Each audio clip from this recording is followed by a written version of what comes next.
अस्सलाम वालेकुम, this is हुमैना Basit for motion of knowledge. तो आज हम कर रहे हैं मैथ 8 की एक्सरसाइज 9.3 का क्वेश्चन नंबर 6, जो कि है the radius of sphere A is twice that of sphere B.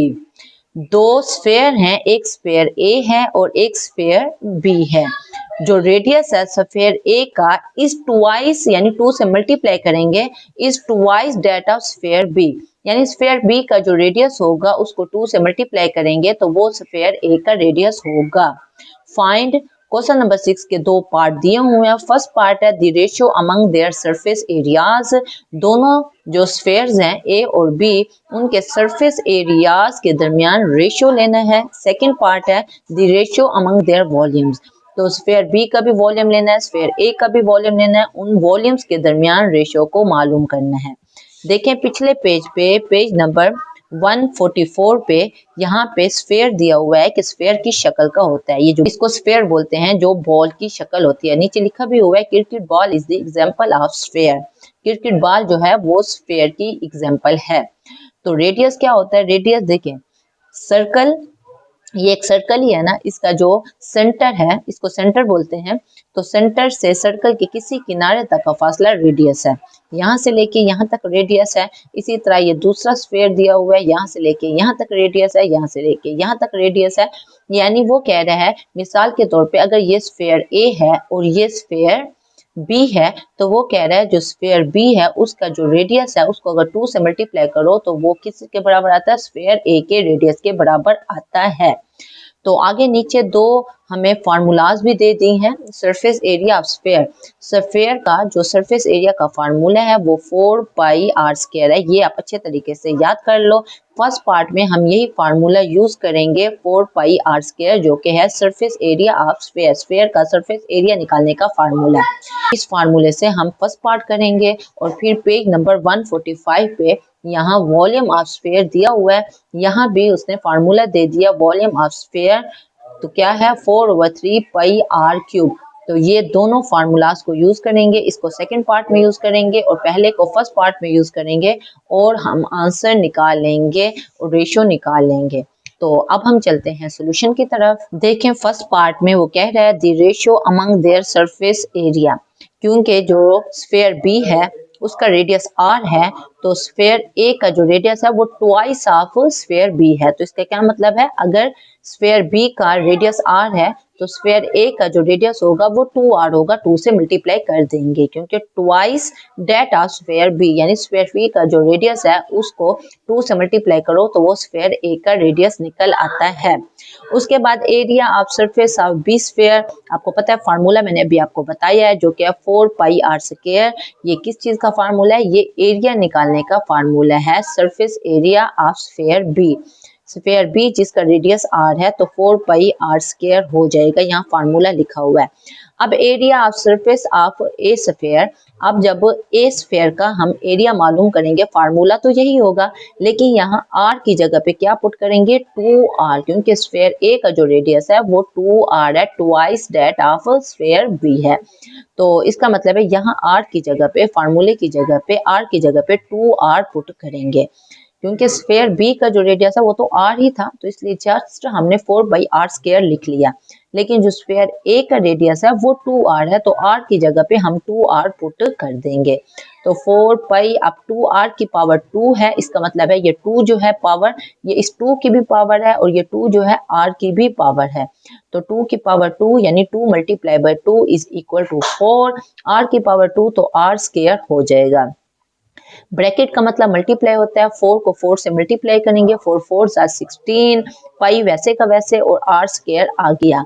ये हमारे पास स्फीयर बी का सरफेस एरिया है। ये जस्ट हमने फार्मूला लगाया है क्योंकि यहाँ रेडियस आर था, और ये हमारे पास surface area of sphere B है क्योंकि यहाँ रेडियस 2r था, तो 2r पुट करके हमने ये आंसर निकाल लिया है।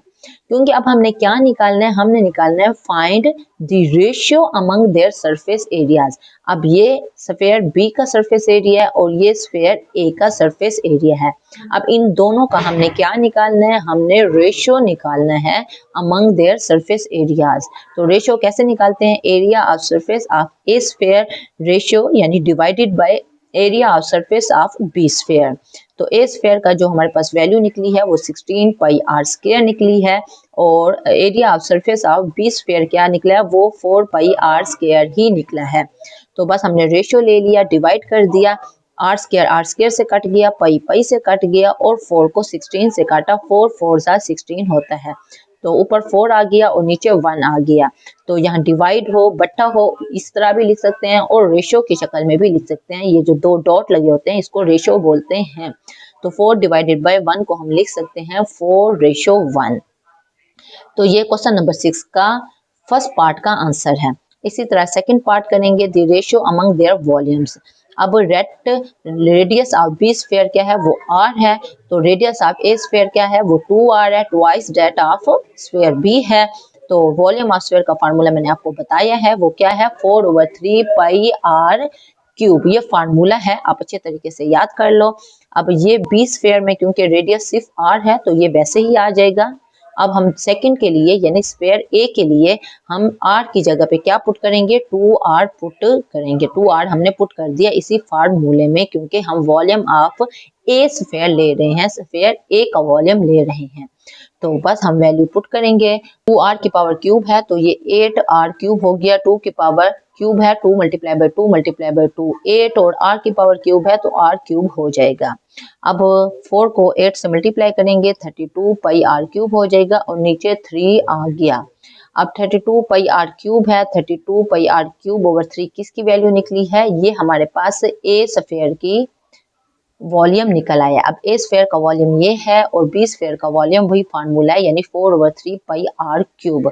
तो रेशो निकालना है volume of sphere divided by volume of B sphere. A sphere का जो वॉल्यूम निकला है 32 पाई r क्यूब ओवर 3 निकला है। ये जो बटा है फ्रैक्शन है, इसका मतलब होता है डिवाइड।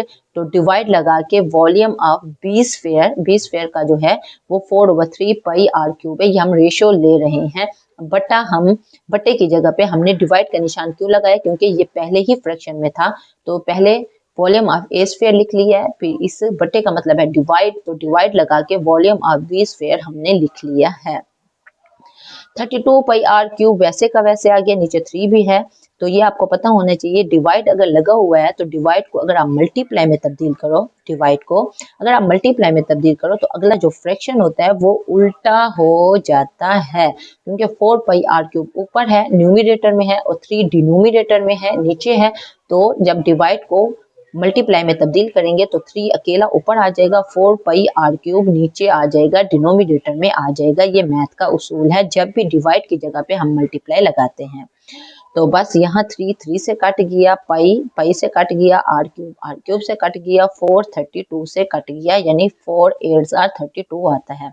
तो ऊपर 8 आ गया नीचे 1 आ गया।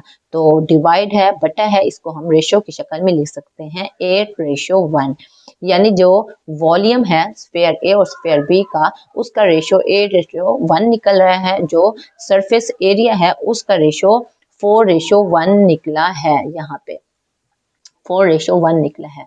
तो बहुत ही आसान क्वेश्चन है, कोई कंफ्यूजन हो, कोई मसला हो, कोई बात समझ ना आई हो, आप नीचे कमेंट में पूछना, मैं इंशाल्लाह कमेंट बॉक्स में उसका डेफिनेटली जवाब दे दूंगी। तो अपना ख्याल रखिएगा। ओके, फिर अल्लाह।